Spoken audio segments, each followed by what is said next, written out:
गीता गीता अंबानींच्या अंबानींच्या डोळ्यातले डोळ्यातले अश्रू अश्रू खूप काही गोष्टी सांगून जात दोन होत्या. वर्ष 2 आधी वर्ष आधी त्यांच्या त्यांच्या हातातनं हातातनं जी जी चूक चूक घडली घडली त्या त्या चुकीचा चुकीचा पस्तावा त्यांच्या त्यांच्या डोळ्यामध्ये डोळ्यामध्ये दिसत दिसत होता. होता. ग्रेट ग्रेट रोहित शर्मा याला कॅप्टन्सीवरती कॅप्टन्सीवरती त्यांनी त्यांनी डावललं. मित्रांनो मित्रांनो हार्दिक हार्दिक पांड्याला पांड्याला त्यांनी त्यांनी कॅप्टन कॅप्टन केलं. केलं. रोहित जो रोहित शर्मा शर्मा ज्याने ज्याने 5 ट्रॉफ्या त्यांच्या टीमसाठी आणल्या. एक एक लेगसी लेगसी क्रिएट क्रिएट केली. 130 रन 130 पण रन पण फायनलमध्ये फायनलमध्ये डिफेंड डिफेंड केले. केले. त्याच्यावरनं त्याच्यावरनं तो तो कप कप घेऊन घेऊन आला आला. आणि आणि इथं इथं हार्दिक पांड्या बाबू आमचे आमचे 244 244 रन जरी यांच्या यांच्या बॅट्समनने बॅट्समनने मारून दिले मारून तरी दिले तरी याच्याकडनं याच्याकडनं डिपेंड डिपेंड होत होत नाहीये. नाहीये. कॅप्टन्सी कॅप्टन्सी करता येत नाहीये. बाहेरच्या टीम टीममधनं याला याला कॅप्टन्सीसाठी कॅप्टन्सीसाठी आपल्या आपल्या मुंबई मुंबई इंडियन्समध्ये इंडियन्समध्ये बोलून बोलून घेतला. घेतला. करोडो करोडो रुपये दिले, पैसे दिले, भरमसाठ पैसे देऊन याला आपल्या टीममध्ये बोलून घेतला घेतला. आणि इकडे आणि इकडे आल्यावरती आल्यावरती याच्या याच्या कॅप्टन्सीच्या कॅप्टन्सीच्या अंडर अंडर काहीही काहीही चांगलं होईना होईना मुंबई मुंबई सोबत. सोबत. आता हा आता हा कॅप्टन्सी काय कॅप्टन्सी करतोय काय मित्रांनो करतोय हे मित्रांनो सगळ्यांना हे माहितीच आहे. सगळ्यांना इकडे जा रे, माहितीच आहे. तिकडे जा रे, इकडे बॉल बॉल टाक रे, टाक रे. उगाचच कानात यायचं ओरडायचं, प्लेयरला डिस्टर्ब करून टाकायचं. बुमरासारख्या सिनियर प्लेयरला फील्डिंग सेट करायला लावायचं, तिकडे जा, तिकडे जा. रोहित शर्माला पण सुरुवातीच्या काळात त्यांनी तसंच केलं, पण रोहित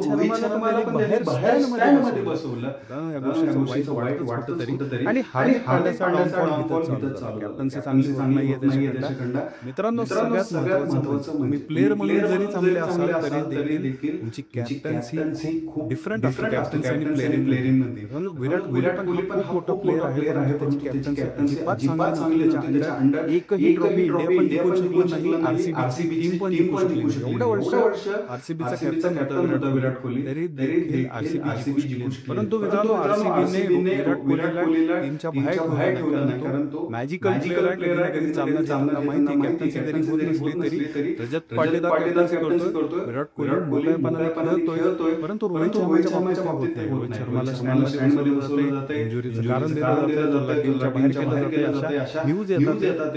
खरं काय कोणाला माहिती, परंतु सगळ्यात महत्त्वाचं म्हणजे यांनी हांड्याला कॅप्टन का केला. यांची टीम एवढी सुरळीत चालली होती, प्लेऑफ्समध्ये पोहोचत होती. प्रत्येक प्लेऑफ मुंबई इंडियन्स खेळत होती. 5 ट्रॉफ्या आतापर्यंत जिंकल्या होत्या. लेगसी क्रिएट केली होती. सुंदर असं मॅनेजमेंट चालू होतं. सगळं व्यवस्थित चालू असताना उडतात ती का घेतला मला हे समजत नाहीये. आणि सगळ्यात महत्त्वाचं म्हणजे कालच्या या मॅचमध्ये हार्दिक पांड्याची गोल्डन कॅप्टन्सी मी ऑब्झर्व केली. कॅप्टन्सी मधला तुम्हाला सांगतो मित्रांनो, तुम्ही देखील हैराण होसाल. मित्रांनो इम्पॅक्ट प्लेअर जेव्हा असतो कशासाठी असतो, तर त्या मॅचमध्ये काहीतरी इम्पॅक्ट टाकू शकतो. जर तुमची टीम जी आहे संकटात अडकलेली असेल तर त्या संकटातून तो तुम्हाला बाहेर काढू शकतो. मित्रांनो याने निर्णय घेतला की शार्दूल ठाकूरला त्यांनी इम्पॅक्ट प्लेअर म्हणून ते आणलं. बाहेर त्याने दुसऱ्या प्लेअरला केलं, शार्दूल ठाकूरकडनं एकही ओव्हर कालच्या मॅचमध्ये हार्दिक पांड्याने करून घेतला नाही. 244 टार्गेट होतं. मिडल ऑफ द ओव्हरमध्ये शार्दूल ठाकूरला बोलवलं आणि विकेट पडल्या होत्या. त्यावेळेस मोमेंटम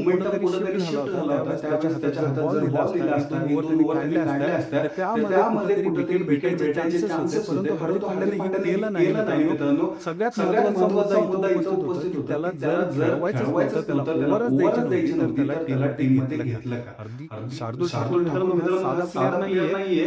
गाभा गाजवणारा प्लेयर आहे. आंतरराष्ट्रीय स्टेडियम आहे, मॅच कधी जिंकलं नव्हती. आणि शार्दूल ठाकूरच्या बॉलिंगच्या नेतृत्वाखाली आपण त्या मॅचेस जिंकलेल्या आहेत. शार्दूल ठाकूर संकट मोचक टेस्ट टीमचा ओळखला जातो. T20 मध्ये पण चेन्नईकडनं खेळायचा, त्यावेळेस सुंदर बॉलिंग करायचा आणि त्या बॉलिंगच्या जोरावरती तो मॅचेस काढून द्यायचा. चेन्नईसारखी टीम दीपक चहर आणि शार्दूल ठाकूर टायटल जिंकलेली टीम आहे मित्रांनो. आणि ही मुंबईमध्ये दोन्ही प्लेयर असताना देखील त्यांना घेतलं जातं, काय ओव्हर दिली जात नाही. काय कॅप्टन्सी काय चाललंय हे माहिती नाही. अतिशय वाईट कॅप्टन्सी हार्दिक पांड्याद्वारे चाललेली आहे, हे बोलण्यात काही हरकत नाहीये. तुम्ही तुमच्या सिनियर्सला डिसरेस्पेक्ट करताय, तुम्ही ज्यांना खेळायला घेताय त्यांच्याकडनं खेळून घेत नाहीये. तुमचं काय चाललंय हे समजत नाही. नक्कीच मित्रांनो मॅनेजमेंट विचार करत त्यांचं आपल्याला काय करायचं. लोक मला म्हणतात काय की IPL आपलं घर चालवलं, आपल्याला काय करायचंय. नक्कीच मित्रांनो मला पण काम आहे, पुढच्या व्हिडिओमध्ये असाच टॉपिक. जय हिंद, जय महाराष्ट्र.